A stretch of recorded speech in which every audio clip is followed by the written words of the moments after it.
오늘 우리에게 주신 하나님 말씀은 요한복음 1장 43절부터 51절까지 말씀입니다. 한 목소리로 읽겠습니다. 이튿날 예수께서 갈릴리로 나가려 하시다가 빌립을 만나 이르시되 나를 따르라 하시니 빌립은 안드레와 베드로와 한 동네 벳세다 사람이라. 빌립이 나다나엘을 찾아 이르되 모세가 율법에 기록하였고 여러 선지자가 기록한 그 일을 우리가 만났으니 요셉의 아들 나사렛 예수니라. 나다나엘이 이르되 나사렛에서 무슨 선한 것이 날 수 있느냐? 빌립이 이르되 와서 보라 하니라. 예수께서 나다나엘이 자기에게 오는 것을 보시고 그를 가리켜 이르시되 보라, 이는 참으로 이스라엘 사람이라. 그 속에 간사한 것이 없도다. 나다나엘이 이르되 어떻게 나를 아시나이까? 예수께서 대답하여 이르시되 빌립이 너를 부르기 전에 내가 무화과 나무 아래에 있을 때에 보았노라. 나다나엘이 대답하되 랍비여, 당신은 하나님의 아들이시요 당신은 이스라엘의 임금이로소이다. 예수께서 대답하여 이르시되 내가 너를 무화과 나무 아래에서 보았다 함으로 믿느냐? 이보다 더 큰 일을 보리라.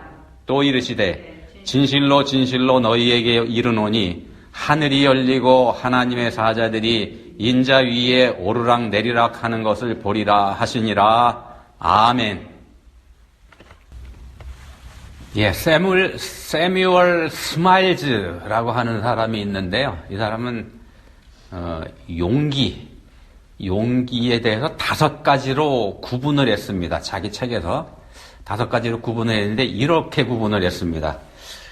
첫 번째는 솔직할 수 있는 용기, 그리고 유혹에 저항할 수 있는 용기, 사실을 말할 수 있는 용기, 꾸밈없이 있는 그대로 보여줄 수 있는 용기, 그리고 5번째는 자신이 가진 것만으로 정직하게 살아갈 수 있는 용기. 이렇게 5가지입니다. 자, 이 사람은요, 이 세상에 있는 많은 불행과 부도덕, 이게 나약함과 우유부단에서 비롯된 거다. 이렇게 진단을 했습니다. 그러니까 불행과 부도덕이라는 게 용기가 없어서 생기는 문제다. 이렇게 본 겁니다.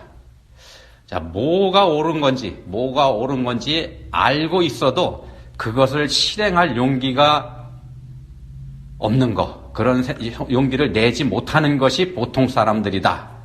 이 사람이 이렇게 본 겁니다. 그런 말이기도 합니다.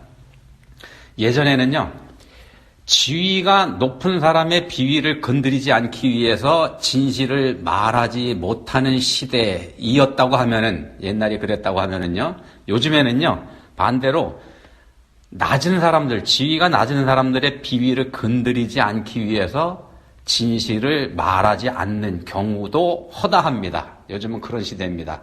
이거 비겁하다, 이렇게 말할 수 있죠. 비겁함이라고 할 수 있는 건데, 지위가 높은 사람들의 이런 비겁한 태도는 자연히 낮은 위치에 있는 사람들에게도 영향을 주게 됩니다. 그래서 결과적으로 따지고 보면은 높은 사람이나 낮은 사람이나 서로가 서로에게 영향을 주고받고 있다는 겁니다. 그러면서 영향을 주고받으면서 점점 나락으로 떨어져 간다. 이렇게 볼 수 있을 것 같습니다. 무슨 말씀인가 하면은 요즘에 미국이 됐건 한국이 됐건 지위가 높다고 하는 정치하는 사람들, 이 사람들 가만히 보고 있노라면 이 말이 딱 맞아 들어가는 것 같지 않습니까? 그런 것도 같아 보입니다. 스마일즈라고 하는 사람이 지적한 대로 솔직히 말할 수 있는 것, 솔직할 수 있는 것, 사실을 사실대로 말할 수 있는 것, 또 있는 그대로 보여줄 수 있는 것, 이게 용기라는 말이 딱 맞는 것 같습니다. 제 생각인 그런데 여러분 생각은 어떨지 모르겠습니다. 자, 오늘 말씀의 제목을 와서 보라 이렇게 정했습니다. 와서 보라. 본문 46절에 있는 말씀입니다. 본문 46절에 와서 보라 이렇게 말씀합니다. 빌립이 나다나엘을 찾아가서 이렇게 얘기하죠. 모세가 율법에 기록하였고 여러 선지자가 기록한 그 일을 우리가 만났으니 요셉의 아들 나사렛 예수니라 이렇게 말합니다. 그랬더니 나다나엘이 이 말을 받아서 즉각 반론을 제기합니다. 나사렛에서 무슨 선한 것이 날 수 있느냐? 나사렛에서 무슨 선한 것이 날 수 있느냐? 자, 나다나엘이라고 하는 이 사람은 간절히 사모하는 마음이 있었던 사람이다. 그런 사람이었을 거다. 이렇게 모든 학자들이 해석을 합니다. 그 세상 어디에서도 희망을 찾아볼 수 없었기 때문에 성경에서 예언하고 말씀한 메시아밖에는 기댈 곳이 없다. 그래 메시아가 오시기를 간절히 바라보고 있었던 그런 소망을 가지고 있었던 사람이다. 이렇게 본다는 겁니다. 그래서 무화과 나무 아래에서의 말씀 묵상, 그것에서의 기도, 이걸 통해서 경건한 삶을 살려고 그렇게 애썼던 사람이었을 거다. 이렇게 분석을 합니다. 자, 이렇게 살았던 사람이니까 당연히 구약 성경에 능통했을 겁니다. 그런 나다나엘이기 때문에 그런 나다나엘에게 있어서 갈릴리 나사렛 출신의 메시아, 이건 얼른 받아들여지기가 어렵다는 겁니다. 왜 그러냐 하면은 우리도 아는 것처럼 메시아는 베들레헴에서 나와야 되는 거지 않습니까? 그래서 나다나엘이 한 말이 이겁니다. 나사렛에서 무슨 선한 것이 날 수 있느냐? 자, 이렇게 당연한 나다나엘의 지적에 맞서서 빌립이 한 말, 딱 한마디입니다. 빌립이 한 말, 딱 한마디, 와서 보라. 그래서 오늘 제목으로 뽑았습니다. 자, 참 진리이신 예수님을 자기가 직접 뵈니까, 참 진리이신 예수님을 빌립 자기가 직접 보니까 말이 필요 없더라는 겁니다. 예수님 진짜 뵈니까. 참 진리를 어떻게 거짓과 복선이 깔려있는 이 세상 언어로 설명을 할 수 있겠습니까? 이 세상에 오염되어 있는 말, 우리가 사용하는 말이라는 게 오염되어 있지 않습니까? 같은 말이라도 달리 해석이 가능하고 이런 오염되어 있는 말로 설명이 가능하다면 그게 참 진리일 수 있겠는가? 그러지 않습니까? 따지고 보면은요, 우리가 이렇게 매주 설교라는 형식을 통해서 말씀을 전하고 말씀을 듣게 되는데 사실은 같은 말입니다. 따지고 보면은요. 예수 그리스도 우리 주님을 전하는 말이지 않습니까? 따지고 보면 같은 말인데 그런 같은 말을 반복해서 들어야 하는 것, 이것도 사실은 참 진리를 오염된 이 세상의 말로 제대로 전할 수가 없는 한계가 있기 때문에 그렇게 하는 겁니다.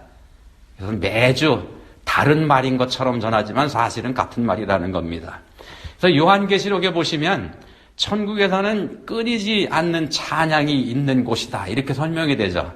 천국에 가서 보면은 어떤 사람은 농담 삼아서 그 지루한 곳일 거라 그런 얘기도 합니다만 찬양만 부르고 예배만 드리니까 이게 뭘 뜻하겠습니까? 하나님을 직접 대면해서 뵙게 되니까, 하나님을 눈으로 직접 뵙게 되니까 이거 말과 설명이 더 필요 없더라는 겁니다. 그걸 설명하는 겁니다. 그런 감격의 찬양밖에 나올 수 없는 그런 천국의 모습을 이 세상 언어로 풀어서 우리가 알아듣도록 설명을 하려니까 요한계시록에서 말씀하는 것처럼 표현이 된다는 겁니다. 자, 예나 지금이나요, 전도하는 방법 중에서 제일 좋은 거, 가장 좋은 방법, 확실한 방법, 그게 뭐냐 하면은 와서 보라, 이렇게 말하는 겁니다. 와서 보라.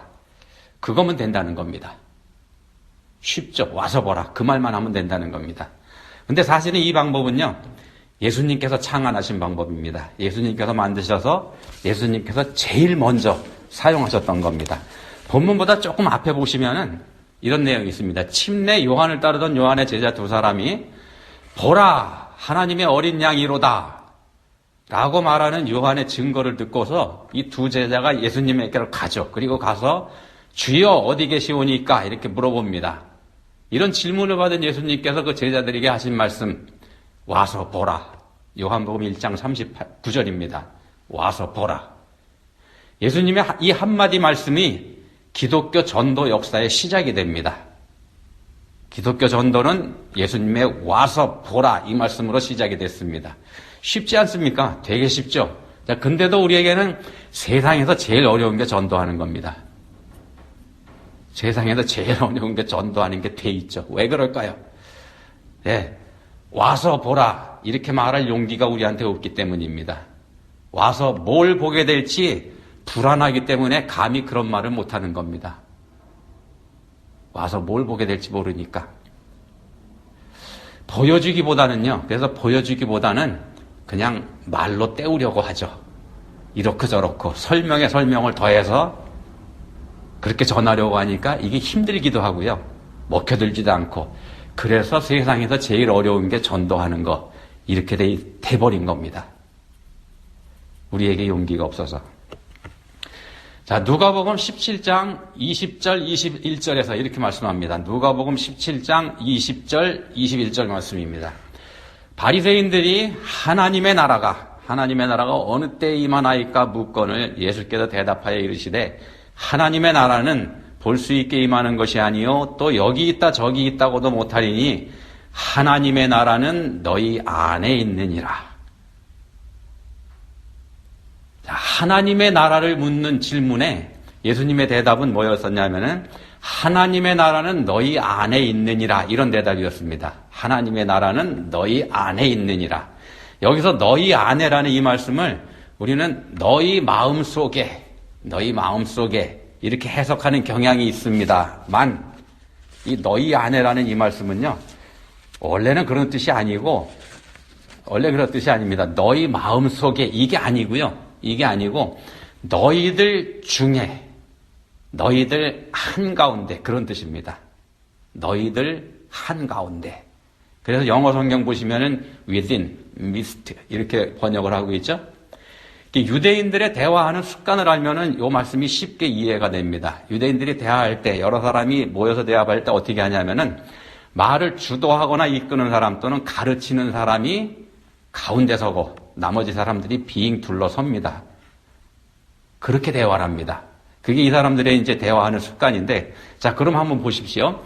바리새인들이 예수님을 둘러싸고 있어 질문하고 있는 상황입니다. 예수님이 가운데 계시고 바리새인들이 빙 둘러서서 하나님 나라에 관해서 묻습니다. 그랬더니 그 상황에서 예수님께서 하신 말씀이 하나님의 나라는 너희 안에 있느니라, 이렇게 말씀합니다. 하나님의 나라는 너희 안에 있느니라. 바꿔서 해석해드리면 하나님의 나라는 너희들의 한가운데에 있느니라. 하나님 나라는 너희들 한가운데 있느니라. 이거 무슨 뜻이겠습니까? 쉽지 않습니까? 하나님 나라는 지금 이 순간에 너희가 둘러서 있는 그 한가운데 이미 와 있다, 그런 뜻이죠. 정답을 가르쳐 주신 겁니다. 그들 한가운데 서 계신 예수님 자신을 가리켜서 하신 말씀이죠. 그래서도 하나님 나라에 가는 건 그래서도 믿음으로 된다, 이렇게 말씀을 합니다. 이미 모든 사람들 가운데 한가운데 임하여 계신 예수님, 그 예수님을 볼 수 있는지 그렇지 못하는지, 이 여부는 믿음의 눈으로 보는지 아닌지 거기에 달려있기 때문에 그렇습니다. 믿음의 눈으로 보면 보이는데 아닐 경우에 못 본다는 겁니다. 자, 이 하나님의 나라는 너희 안에 있느니라는 말씀을 본문에 와서 보라 이 말씀과 연결할 수 있습니다. 하나님의 나라는 너희들 한가운데 있느니라, 이 말씀을 와서 보라. 믿음의 눈으로 보면 보이죠. 자, 사실은 이미 사람들 가운데 임하여 계시기 때문에 와서 볼 것도 없겠습니다만, 그냥 믿음의 눈을 뜨기만 하면, 믿음의 눈을 열기만 하면 그럼 보이는 거죠. 자, 그럼에도 불구하고 문자 그대로 와서 봐야 하는 이유가 또 여전히 있습니다. 하나님의 나라는 너희 안에 있느니라, 이 말씀에서 너희 아니라고 되어 있지 않습니까? 너희, 이게 복수죠. 단수가 아니고 복수입니다. 이게 무슨 말씀인가 하면은요, 교회는 공동체입니다. 함께 하는 곳이죠. 혼자 하는 데가 아닙니다. 자, 믿음을 가졌다는 거, 그러니까 하나님을 믿는다는 거, 이건 자기 혼자서 믿고 끝나는 거 아니라는 말입니다. 믿음은 함께 하는 거이기도 합니다. 그게 교회죠. 함께 모이는 거. 자, 예수님께서 이 땅에 남겨놓으신 게 교회이지 않습니까? 예수님께서 이 땅에 남겨놓으신 게 교회입니다. 근데 그 교회 안에서 서로 부대끼면서 서로가 서로에게 상처 주는 그 꼴이 보기 싫다고 혼자 산에 들어가서 나 홀로 교회 세울 수는 없다는 말씀입니다. 그 정상적인 교회가 아니라는 겁니다. 그래서 무교회주의나 가난한 교인, 안 나가 교인이죠. 안 나간다고 버티는 사람들, 이런 사람들 문제가 있다는 겁니다. 혼자만 잘 믿으면 된다는 것만큼 교만한 신앙, 그런 교만한 신앙도 없습니다. 예수님께서 세우신 교회를 부인하는 치명적인 잘못이 있는 믿음이기 때문에 그렇습니다. 진짜 믿음인지 모르겠습니다. 자, 혼자 잘 믿으면 되는 거 아닙니다. 혼자 잘 믿으면 되는 거 아닙니다. 오늘도 우리가 어쩔 수 없어서 온라인으로 이렇게 예배를 드리고 있습니다만 예배당에 모이지 않는 거, 이거 결코 잘하는 일 아니죠. 사실은 굉장히 위험한 일입니다. 모이지 않는 거 굉장히 위험한 일입니다. 그래서 이런 위험한 상황에서 우리가 빨리 벗어나야지 됩니다. 자, 우리는요, 자신이 스스로 부끄러워서 와서 보라, 이런 말 할 수 없기도 합니다. 우리 자신이 부끄러워, 보여줄 게 없으니까 와서 보라, 이 말을 못하기도 합니다. 우리는 완전하지 못하기 때문이죠. 우리는 완전할 수 없습니다. 누구도 완전하지 못합니다. 완전하지 못한 죄인들이 모여서 하는 곳이, 모여 있는 것이 교회이지 않습니까? 그래서 와서 보라, 이 말을 우리가 감히 못하기도 합니다. 자, 그럼에도 예수님께서 말씀하십니다. 와서 보라. 와서 보라. 물론 이 말씀은요, 예수님께서 하신 이 말씀은, 본문의 이 말씀은 직접적으로는 그 당시 예수님 자신을 가리켜서 하신 말씀이긴 합니다. 그리고 지금은 예수님이 2000년 전에 그러셨던 것처럼 육신으로 지금 이 땅에 계신 게 아니기 때문에 전혀 다르다, 이렇게 우리가 말할 수도 있겠습니다만, 아니요, 그렇지 않습니다. 전혀 그렇지 않습니다. 앞에서도 말씀드렸습니다만 예수님께서 세우신 게 교회지 않습니까? 이 땅에 남겨두고 가신 게 교회입니다. 예수님께서 이 땅에 교회를 세우시고 남겨두셨습니다. 그리고 그 교회를 가리켜서 예수님 자신의 몸이다, 이렇게 말씀하셨습니다. 또 성령께서 임하여 계신 우리 그리스도인 한 사람 한 사람을 가리켜서도 교회다, 이렇게 말씀을 하죠. 자, 그럼 한번 생각해 보십시오. 예수님께서 말씀하신 와서 보라, 와서 보라는 그 말씀이 2000년 당시 그때 예수님께서 말씀하셨던 바로 그 시간, 그때만 잠깐 유효했던 말씀이었겠는가? 자, 그 예수님께서는 지금도 자신 있게 말씀하십니다. 세상을 향해서 와서 보라, 와서 보라. 뭘 볼까요? 세상 사람들이 교회에 와서 뭘 볼까요? 예, 우리 그리스도인들을 와서 보라는 말씀입니다. 우리가 어떻게 살고 있는지, 어떻게 예수 그리스도를 섬기고 있는지, 어떻게 하나님의 사랑의 계명을 실천하면서 살아가고 있는지 와서 보라, 와서 보라고 하시는 겁니다. 이렇게 되면 우리가 더 부담스러운 말씀이 되죠. 우리는 솔직히 얘기하면 우리끼리 서로 흉보고 우리끼리 서로 손가락질하고 또 말씀대로 정직하게 살지도 못하고 그러고 있는데 말입니다. 이제 그러고 있는 우리들을 와서 보라, 이렇게 말씀하시니까 참 부담스럽습니다. 그래서 우리가 용기 있는 사람이 되어야 하지 않겠습니까? 스마일즈라는 사람이 지적했던 것처럼, 앞에서 말씀드린 것처럼 솔직할 수 있고 유혹에 저항할 수 있고 사실대로 말할 수 있고 우리 자신 있는 그대로의 모습을 보여줄 수 있고 또 내가 가진 것만으로 정직하게 살 수 있는 그런 용기를 우리가 가져야 되지 않겠습니까? 그래야 될 겁니다. 하나님 말씀에서도 그걸 우리한테 말씀하죠. 자, 그럼 우리가 그렇게 할 수 있을까? 못하죠. 안 됩니다. 우리 못합니다. 우리 힘으로 안 되는 일이죠. 우리가 잠깐 동안, 얼마 동안은 독하게 맘먹고 할 수도 있겠습니다만 결국 실패하고 맙니다. 그게 우리의 한계고 그 때문에 우리에게는 예수님만이 소망이라는 결론에 다시 도달하게 됩니다. 하나님께서 되게 해주셔야 된다는 말씀 드리는 겁니다. 하나님께서 되게 해주셔야 우리가 할 수 있는 일입니다. 자, 본문 47절에서 예수님께서 나다나엘을 가리켜서 이렇게 말씀합니다. 본문 47절입니다. 보라, 이는 참으로 이스라엘 사람이라 그 속에 간사한 것이 없도다. 참으로 이스라엘 사람이라 그 속에 간사한 것이 없도다. 예수님께서 나다나엘을 짚어서 하시는 말씀입니다. 엄청난 칭찬이죠. 그러지 않습니까? 우리 중에 예수님에게서 이런 칭찬을 들을 사람이 있겠습니까? 어림도 없죠. 누가 우리 중에서 이런 칭찬을 예수님에게서 들을 수 있을까요? 사실 나다나엘도 일개 인간입니다. 그도 따지고 보면 일개 죄인에 불과한데 예수님은 왜 이런 칭찬을 그에게 하신 걸까? 예, 이 칭찬은요, 나다나엘 삶 전체, 그 사람 자체가 그렇게 완전하다 그런 칭찬이 아니죠. 그런 사람은 있을 수가 없으니까는요. 뒤에 모든 것이 완전하기보다는 나다나엘의 어떤 부분을 보고서 그 부분에 대해서 말씀하신 것으로 그렇게 이해해야 맞습니다. 예를 들면 이런 겁니다. 다윗을 가리켜서 하나님께서 내 마음에 맞는 사람 이런 말씀을 하셨죠. 내 마음에 맞는 사람이다.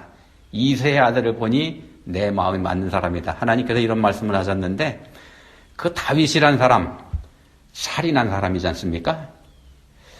그게 마음에 맞는다고 말씀하신 건 절대로 아닙니다. 이제 그의 믿음을 보고 하신 말씀이죠. 그런 겁니다. 자, 예수님께서 나다나엘에게 간사함이 없다 이런 말씀을 하셨는데 간사함이 없다. 여기서 간사하다.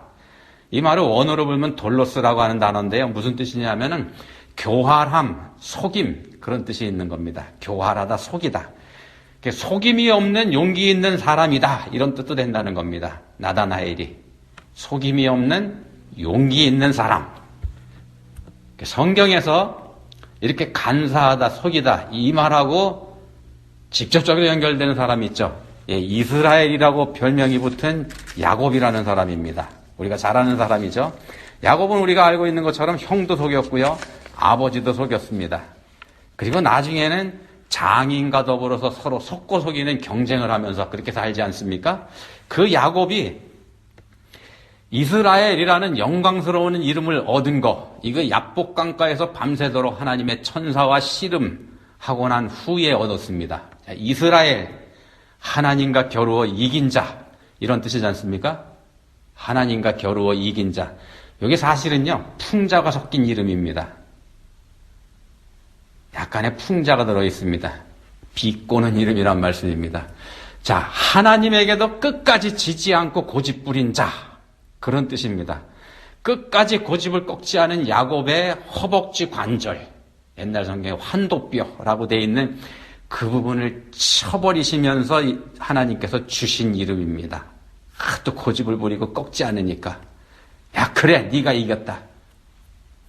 네 고집 정말 세다. 더 리얼하게 얘기하면은요, 잘났어 정말. 그런 정도의 이름입니다. 이게 사실은 영광스러운 이름이 아니죠. 자, 본문에서 예수님은 나다나엘에게 말씀하십니다. 보라, 이는 참으로 이스라엘 사람이라. 그 속에 간사한 것이 없도다. 참으로 이스라엘 사람, 이렇게 말씀하십니다. 참 이스라엘 사람. 야곱처럼 끝까지 버티는 고집불통 이스라엘이 아니고요. 하나님 앞에 굴복할 줄 아는 참 이스라엘 사람입니다. 하나님 앞에 굴복할 줄 아는 참 이스라엘 사람.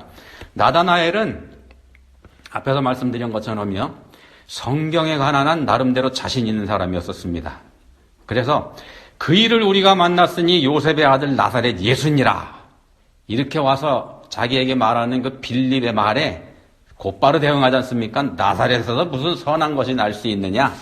이렇게 즉시로 반박할 수 있었다는 건 이 나다나엘이 그만큼 성경에 능통한 사람이었다는 뜻입니다. 자, 그럼에도 나다나엘은 와서 보라는 빌립의 말에 자신을 굴복시키고 따라갑니다. 자신의 지식과 자신의 신앙과 자신의 모든 생각 다 내려놓을 줄 아는 사람이었다는 겁니다. 아마도 나다나엘은 빌립보다 더 많이 아는 사람이었을 겁니다. 그렇다면 자기보다 학식이 부족했을 빌립을 따라간다고 하는 거, 이게 자기 자신을 죽이지 않고는 안 되는 일이죠. 그래서 본문 49절에 가서 보시면 예수님을 만나 뵙고 하나님의 아들이시오 이스라엘의 임금이십니다. 이렇게 그 자리에서 고백할 수 있게 됩니다.